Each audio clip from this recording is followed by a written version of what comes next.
जय हिंद दोस्तों, मेरा नाम है रोहित और आप देख रहे हैं स्टडी क्यों नहीं। दोस्तों, जैसा कि आपको पता होगा कि मैंने केमिस्ट्री भी कवर की है और उसके बाद जैसा कि मैंने आपको बोला था कि मैं लगभग 700 केमिस्ट्री के क्वेश्चंस लाऊंगा, जो कि लगभग जितने भी प्रीवियस ईयर पेपर है उनमें आ चुका है। जैसे कि आप देख सकते हैं, ये वाला क्वेश्चन भी रेलवे 2016 में आ चुका है। तो दोस्तों, ये वीडियो यहाँ पे हम लोग शुरू करते हैं और ये कुछ पार्टों में वीडियोस होगी, क्योंकि आपको पता है 700 क्वेश्चंस एक पार्ट में करना तो बहुत बड़ी वीडियो हो जाएगी, लगभग 5 से 6 घंटे की। तो आप भी उतना टाइम नहीं दे पाएंगे, इसलिए छोटे छोटे पार्ट में ये वीडियो आएगी। और आपको जैसा कि पता है कि मैंने बायो के जो प्रीवियस ईयर क्वेश्चन है वो 900 क्वेश्चंस कवर किए और यहाँ पे मैं केमिस्ट्री कर रहा हूँ। इसके बाद हम लोग फिजिक्स भी करेंगे, तो उन वीडियो को भी अवश्य देखिएगा, क्योंकि आपको पता है साइंस के जो क्वेश्चन होते हैं रिपीट होते हैं। और दोस्तों, ये वीडियो डेली आपको मिलेगी। तो विलंब ना करते हुए इस वीडियो को शुरू करते हैं। उससे पहले दोस्तों, आपने मेरे चैनल को अभी तक सब्सक्राइब नहीं किया तो सबसे पहले सब्सक्राइब कीजिए, इस वीडियो को लाइक कर दीजिए और अपने मित्रों में इस वीडियो को शेयर कर दीजिए, जिससे इसका लाभ उनको भी मिल सकेगा। तो शुरू करते हैं दोस्तों। आधुनिक रसायन शास्त्र के जनक किसे कहा जाता है? तो दोस्तों, अगर आप बेसिक भी पढ़ रहे हैं अगर केमिस्ट्री का, तो ये आपको पता होना चाहिए कि आधुनिक रसायन शास्त्र का जनक किसे कहा जाता है। तो इसका जो सही आंसर हो जाएगा वो हो जाएगा डी, एंटोनी लेवोसियर। या फिर आपको कहीं पे लेवोसियर भी मिल जाएगा, लेवोइसियर भी मिल जाएगा। तो दोस्तों, अलग अलग भाषाओं में अलग अलग हम लोग शब्दों का यूज करते हैं, अलग अलग बोलने का तरीका होता है, इसलिए थोड़ा सा डिफरेंस हो जाता है। बट आपको याद रखना है एंटोनी लेवोसियर। अगला क्वेश्चन है दोस्तों, द्रव की अवस्थाओं की अधिकतम संख्या कितनी हो सकती है या फिर क्या है? तो द्रव की जो अधिकतम संख्या है दोस्तों वो है 5। आपको पता है, गैस, द्रव, ठोस, बोस आइंस्टाइन और इसके बाद प्लाज्मा। तो ये आपको पता होना चाहिए। और आप मेरी केमिस्ट्री की वीडियो देख लीजिए दोस्तों, वहां पे मैंने इन सबको अच्छे से समझाया है, शॉर्ट में समझाया है, बट पूरा आपको क्लियर किया है। और वो वीडियो काफी अच्छी बनाई है मैंने, तो आप उसको अवश्य देखिएगा। समांतर द्रव की अवस्थाओं के भौतिक वर्गीकरण में अवस्था शामिल नहीं है। तो यहाँ पे लिखा है कोलाइडल, गैस, द्रव या ठोस। तो इसका आंसर हो जाएगा कोलाइडल। आपको पता नहीं है, बाकी गैस अवस्था होती है, द्रव होती है, ठोस होती है। पदार्थ की उन अवस्थाओं में से एक है जो बहुत ही कम घनत्व वाली गैस को अत्यंत कम तापमान के तहत ठंडा करने से प्राप्त होती है। तो जो बोस आइंस्टाइन जो होती है, वो गैस को बहुत ज़्यादा ठंडा करने से, यानी जो हम लोग 0 केल्विन टेम्परेचर या फिर -273 डिग्री सेल्सियस लेते हैं, उससे हमें प्राप्त होती है। तो आपको पता होना चाहिए, इसका आंसर हो जाएगा बोस आइंस्टाइन। देख सकते हैं आरआरबी एनटीपीसी 2016 में आया है। और जितने भी क्वेश्चन आए हैं वहाँ पे आप नीचे देख सकते हैं कौन से ईयर में आया है। आप चाहें तो सर्च कर लीजिए नेट पे। विज्ञान के संदर्भ में निम्न में से कौन सा गुण मिश्रण का नहीं है? तो दोस्तों, मिश्रण का जो इसकी संरचना नियत होती है दोस्तों, ये गुण जो होता है मिश्रण में नहीं पाया जाता। और मैंने मिश्रण, यौगिक, तत्व, इन सब के बारे में क्लियर बताया है। आप वीडियो जाके देख सकते हैं, केमिस्ट्री में आपको मिल जाएगी वीडियो। और काफ़ी छोटी छोटी वीडियो है, बट आपको उसमें अच्छे से समझाया गया है। तो दोस्तों, जो मिश्रण होता है उसमें नियत नहीं होता। जैसे कि मान लीजिए आप एक गिलास में कुछ शक्कर डालना है, वो भी एक मिश्रण है, सॉल्यूशन है और वो मिश्रण है। पर आपको ये नहीं पता कि आपने कितनी शक्कर डाली है। जैसे कि हम लोग सब्जी बनाते हैं तो हम लोग स्वाद अनुसार उसमें नमक डालते हैं, मिर्ची डालते हैं, तो वो भी एक मिश्रण होता है। बट जो यौगिक होता है उनमें जो अनुपात है वो, उनका अनुपात परफेक्ट होता है, यानी फिर उनका अनुपात जो है वो होता है। जैसे कि वाटर जो होता है, आपको पता है कि वाटर में हाइड्रोजन के 2 मॉलिक्यूल्स होते हैं और ऑक्सीजन के 1 होता है। तो यहाँ पे इनका अनुपात हो जाएगा 2:1। और आप दुनिया में कहीं पे भी चली जाइए, आपको जो वाटर होगा उनमें जो हाइड्रोजन और ऑक्सीजन का अनुपात होगा वो 2:1 ही होगा। तो आई होप आपको समझ में आ गया होगा। बाकी यहाँ पे लिखा है ये 2 या 2 से अधिक तत्वों अथवा यौगिकों का द्वारा बना होता है, ये भी सही है। इसे भौतिक तरीकों से अलग किया जा सकता है। बिल्कुल दोस्तों, हम लोग भौतिक तरीकों से इसको अलग कर सकते हैं। किसी मिश्रण के घटक अपने गुणों को बनाए रखते हैं, तो ये भी सही है। निम्नलिखित कथनों में से कौन सा कथन सत्य है? पानी, हाइड्रोजन और ऑक्सीजन का मिश्रण है। दोस्तों, जो पानी, हाइड्रोजन और ऑक्सीजन का मिश्रण नहीं है, यौगिक है, तो ये ऑप्शन हो जाएगा गलत। पानी नाइट्रोजन और ऑक्सीजन का यौगिक है। दोस्तों, नाइट्रोजन पानी में नहीं होता, पानी ऑक्सीजन और हाइड्रोजन का यौगिक है, ये दोस्तों सही हो जाएगा। पानी एक मूल तत्व है, तत्व नहीं है, क्योंकि तत्व सिंगल एक एलिमेंट होता है कोई सा। जैसे कि अगर वहां पे हाइड्रोजन होता तो हम उसे तत्व कह देते, बट यहाँ पे ऑक्सीजन एवं हाइड्रोजन दोनों है। तो आप देख सकते हैं, ये भी आरआरबी एनटीपीसी 2016 में पूछा गया है। दोस्तों, सारे क्वेश्चन किसी न किसी पेपर में आए हैं, स्पेशली ये मैंने रेलवे के लिए चला रहा हूँ। और रेलवे और एसएससी जो एग्जाम्स है उनके लिए ये वीडियो आपके लिए इंपॉर्टेंट है। तो आप देख सकते हैं, ये भी आरआरबी एनटीपीसी में आया है। हवा एक है। तो दोस्तों, जो हवा होता है वो एक मिश्रण होता है, तो ये आपको पता होना चाहिए। मिश्रण भी होता है और उसको यौगिक भी होता है, क्योंकि उसमें काफी सारे यौगिक पाए जाते हैं। तो दोस्तों, दोनों तत्वों और यौगिकों का मिश्रण होता है। तो आपको ये भी पता होना चाहिए। किसी तत्व का परमाणु भार ज्ञात करने के लिए निम्नलिखित में से किसके साथ उस तत्व के परमाणु भार की तुलना की जाती है? तो दोस्तों जो कार्बन का परमाणु भार होता है उसके साथ उसकी तुलना की जाती है। तो ये आपको पता होना चाहिए। और देख सकते हैं आरआरबी एनटीपीसी 2016 में पूछा गया था। विश्व का प्रत्येक पदार्थ अत्यंत सूक्ष्म कणों से मिलकर बना है, यह सर्वप्रथम किसने कहा था? दोस्तों ये जान के आपको खुशी होगी क्योंकि यह एक भारतीय वैज्ञानिक है जिनका नाम कणाद है। और इन्होंने सबसे पहले बताया था कि कोई भी पदार्थ जो बना होता है वो काफी सूक्ष्म कणों से मिलकर बना होता है, और जिनको आज हम लोग तत्व कहते हैं, एलिमेंट्स कहते हैं, ये इन्होंने काफी समय पहले बता दिया था। बट हमारे यहाँ पे इतनी ज्यादा खोजें नहीं की जाती जो हमारे प्राचीन ग्रंथ है उनके ऊपर, नहीं तो आज वो ग्रंथ विज्ञान की एक नई शाखा का निर्माण कर सकते हैं। निम्नलिखित में से कौन सा एक मिश्रण नहीं है? ग्रेफाइट, कांच, पीतल या इस्पात? तो दोस्तों जो ग्रेफाइट होता है वो मिश्रण नहीं होता है, आपको पता होना चाहिए। बाकी कांच एक मिश्रण का एग्जाम्पल है, पीतल भी मिश्रण का एग्जाम्पल है, और इस्पात भी। निम्नलिखित में से रासायनिक यौगिक कौन सा है? तो यहाँ पे लिखा है वायु, ऑक्सीजन, अमोनिया या पारा। तो इसका सही आंसर हो जाएगा जो अमोनिया होता है। ये एक यौगिक होता है जिसमें अमोनिया का फॉर्मूला होता है NH3। मतलब यहाँ पे अगर हम लोग नाइट्रोजन और हाइड्रोजन का अनुपात देखें वो 1:3 हो जाता है। और आप दुनिया में कहीं पे भी चले जाइए वहाँ पे जो अमोनिया पाया जाएगा उसमें नाइट्रोजन और हाइड्रोजन का अनुपात 1:3 ही होगा। और ये भी देख सकते हैं आप, रेलवे 2005 में ये क्वेश्चन पूछा गया था। पदार्थ का परमाणुिक सिद्धांत सर्वप्रथम किसने प्रस्तावित किया था? तो दोस्तों जो जॉन डाल्टन थे, इन्होंने सबसे पहले जो कोई पदार्थ होता है उसका जो परमाणु सिद्धांत था उसका प्रतिपादन किया था। तो ये आपको पता होना चाहिए। किसी परमाणु के लिए प्लम पुडिंग मॉडल किसके द्वारा दिया गया था? तो दोस्तों जो प्लम पुडिंग मॉडल दिया गया था वो अर्नेस्ट रदरफोर्ड द्वारा दिया गया था। तो आपको याद रखना है रदरफोर्ड, इन्होंने परमाणु का मॉडल भी दिया था। एक परमाणु के 3 आधारभूत अवयव कौन से होते हैं? तो दोस्तों एक परमाणु के अगर हम लोग 3 आधारभूत अवयव माने तो वो होता है प्रोटॉन, न्यूट्रॉन और इलेक्ट्रॉन। जैसा कि आप ऑप्शन में देख सकते हैं, सेकंड ऑप्शन में प्रोटॉन, न्यूट्रॉन, इलेक्ट्रॉन।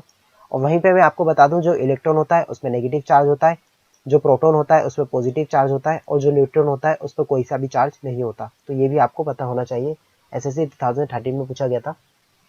द्रव्यमान संख्या किसका योग है? तो दोस्तों जो द्रव्यमान संख्या होता है वो प्रोटॉन और न्यूट्रॉन का योग होता है। तो ये भी आपको पता होना चाहिए।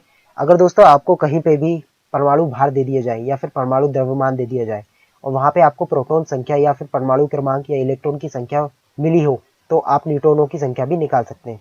आपको द्रव्यमान में से प्रोटॉन की संख्या माइनस कर देनी है तो न्यूट्रॉन की संख्या मिल जाएगी। निम्नलिखित में से कौन सा एक न्यूक्लियॉन नहीं है? न्यूक्लियॉन मतलब जो न्यूक्लियस में नहीं पाया जाता। तो यहाँ पे लिखा है प्रोटॉन, न्यूट्रॉन, इलेक्ट्रॉन या फिर प्रोजेस्ट्रॉन। तो सिंपल सा आंसर है दोस्तों, जो इलेक्ट्रॉन होता है वो केंद्रक में नहीं पाया जाता, वो केंद्रक के चारों ओर घूमता है। जैसे कि सूर्य के चारों ओर अर्थ घूमती है, सेम वैसे इलेक्ट्रॉन घूमता है। इलेक्ट्रॉन की खोज किसने की थी? तो दोस्तों इलेक्ट्रॉन की खोज का श्रेय जाता है जे थॉमसन को। ये भी आपको पता होना चाहिए और सबसे ज्यादा पूछे जाने वाले क्वेश्चनों में से एक है। आरआरबी एनटीपीसी में पूछा गया था 2017 में। एक इलेक्ट्रॉन क्या है? तो यहाँ पे आपको बताना है। तो दोस्तों जो इलेक्ट्रॉन है नेट आवेश के साथ उप परमाणविक कण जो कि नकारात्मक है। तो आपको जैसा कि मैंने अभी बताया इलेक्ट्रॉन पे नेगेटिव चार्ज होता है और इसका जो सिंबल होता है वो ई के ऊपर नेगेटिव का चार्ज, ये इलेक्ट्रॉन का सिंबल होता है। जिन एक परमाणु कणों में सामान्य उप परमाणु कणों से विपरीत गुण होते हैं उन्हें किस नाम से जाना जाता है? तो दोस्तों उन्हें हम कहते हैं प्रतिकण। मतलब जो कण होते हैं उनके जस्ट अपोजिट कणों को प्रतिकण कहा जाता है। इलेक्ट्रॉन का एंटी पार्टिकल क्या है? तो दोस्तों जो इलेक्ट्रॉन होते हैं अगर हम उसके विपरीत पार्टिकल की बात करें तो उसे हम लोग प्रोजेस्ट्रॉन कहते हैं। तो ये भी आपको पता होना चाहिए। किसी पदार्थ में मुक्त की उपस्थिति में उसे विद्युत का सुचालक बनाती है। तो दोस्तों ये बनाती है, उसमें जो इलेक्ट्रॉन पाए जाते हैं वो उसको विद्युत का सुचालक बनाती है।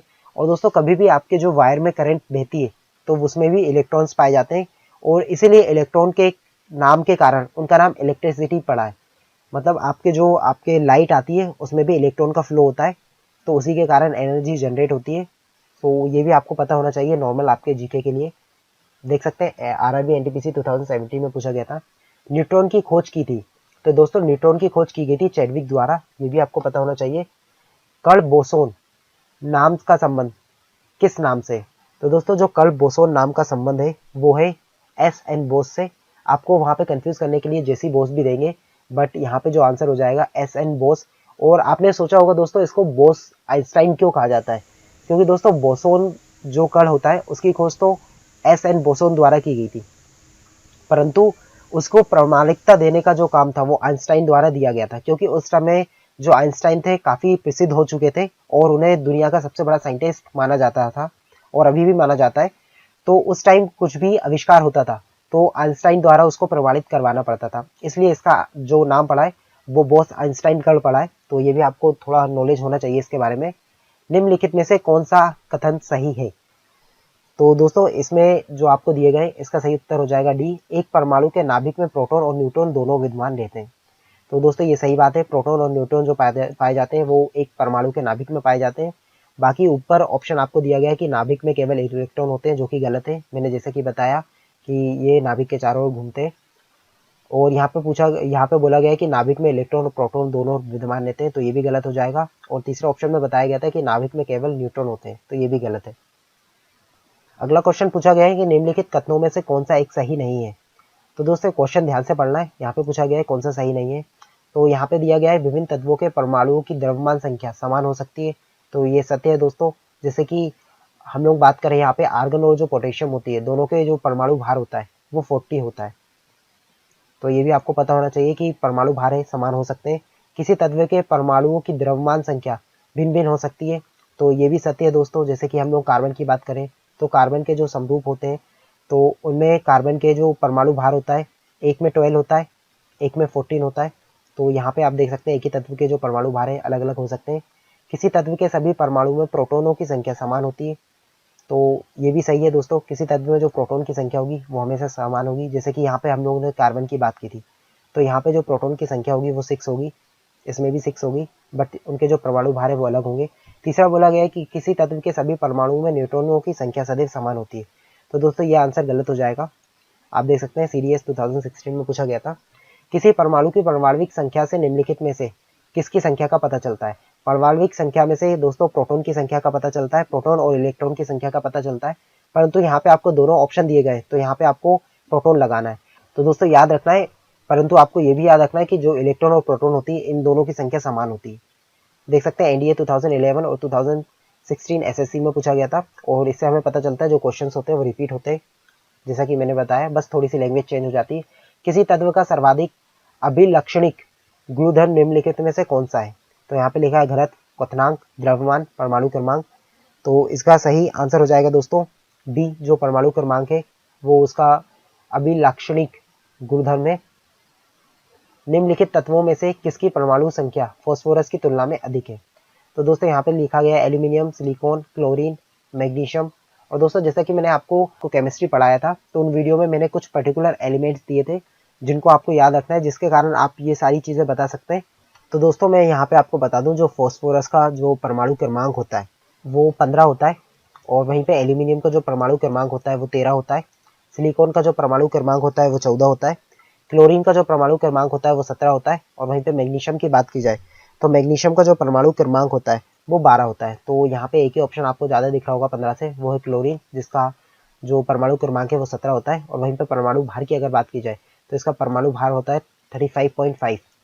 तो ये भी आपको पता होना चाहिए, क्योंकि अक्सर क्लोरीन का पूछ लिया जाता है, क्योंकि 35.5 पॉइंट में आपने कभी भी परमाणु भार नहीं देखा होगा किसी भी तत्व का।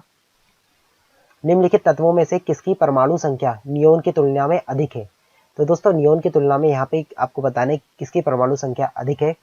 तो दोस्तों जो नियोन का परमाणु संख्या होती है या फिर परमाणु क्रमांक होता है वो 10 होता है।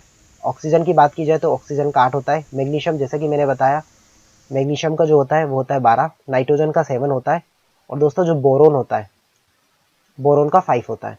तो यहाँ पे आपको पता चल गया होगा, यहाँ पे जो मैग्नीशियम है सिर्फ एक ऐसा तत्व है इन ऑप्शन में जिसका परमाणु क्रमांक नियोन से ज्यादा है, तो ये आपको याद होना चाहिए दोस्तों।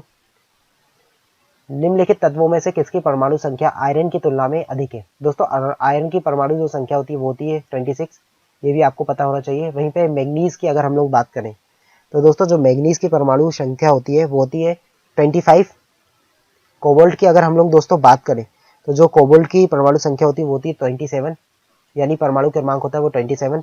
कैल्शियम की अगर हम लोग बात करें तो कैल्शियम की जो परमाणु संख्या होती है वो होती है 20। और वहीं पे हम लोग क्रोमियम की बात करें तो दोस्तों क्रोमियम की होती है 24। तो आपको पता चल गया होगा सिर्फ कोबाल्ट जो है वो यहाँ पे ज़्यादा है, मतलब कोबाल्ट का जो परमाणु क्रमांक है वो आयरन के परमाणु क्रमांक से अधिक है। और देख सकते हैं एसएससी में ऐसे क्वेश्चन पूछे जाते हैं, इसलिए आपको 1 से लेकर 30 तक जो परमाणु क्रमांक है और परमाणु द्रव्यमान आपको याद होना चाहिए। निम्नलिखित तत्वों में से किसकी परमाणु संख्या क्लोरीन की तुलना में अधिक है? तो दोस्तों जो क्लोरीन की परमाणु संख्या होती है यानी परमाणु क्रमांक होता है वो 17 होता है। वहीं पे अगर पोटेशियम की बात की जाए तो यहाँ पे 19 होता है।